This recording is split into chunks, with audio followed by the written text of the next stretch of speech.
Ayan ang bibi ko, nagpabili ng barbecue. Kaso, gusto lang niyang barbecue ay dugo lang. Ayan o. Yan, gusto niya yan o. Hugas naman siya ng kamay. Mahilig talaga siyang magkakamay. Ayan.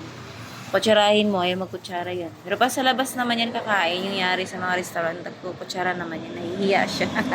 Pag kami-kami lang, ayan. Ayan ang barbecue niyang paborito.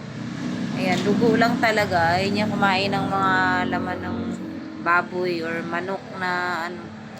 Pero kung inasal yan, ay, ang bilis niya. Pero yung mga ganyan na barbecue sa labas, ayaw niya. Dugo lang talaga ng gusto niyang barbecue. Sarap yan? Approve. Kasi yun yung ano mo. Ayun. Sarap pala. Di mag-approve ka. O, diba? Gloria Usog, ang aking Junakis. Mahilig sa barbecue na dugo lang. Tingnan mo naman. Iniisa-isa niya yung mga fingers niya.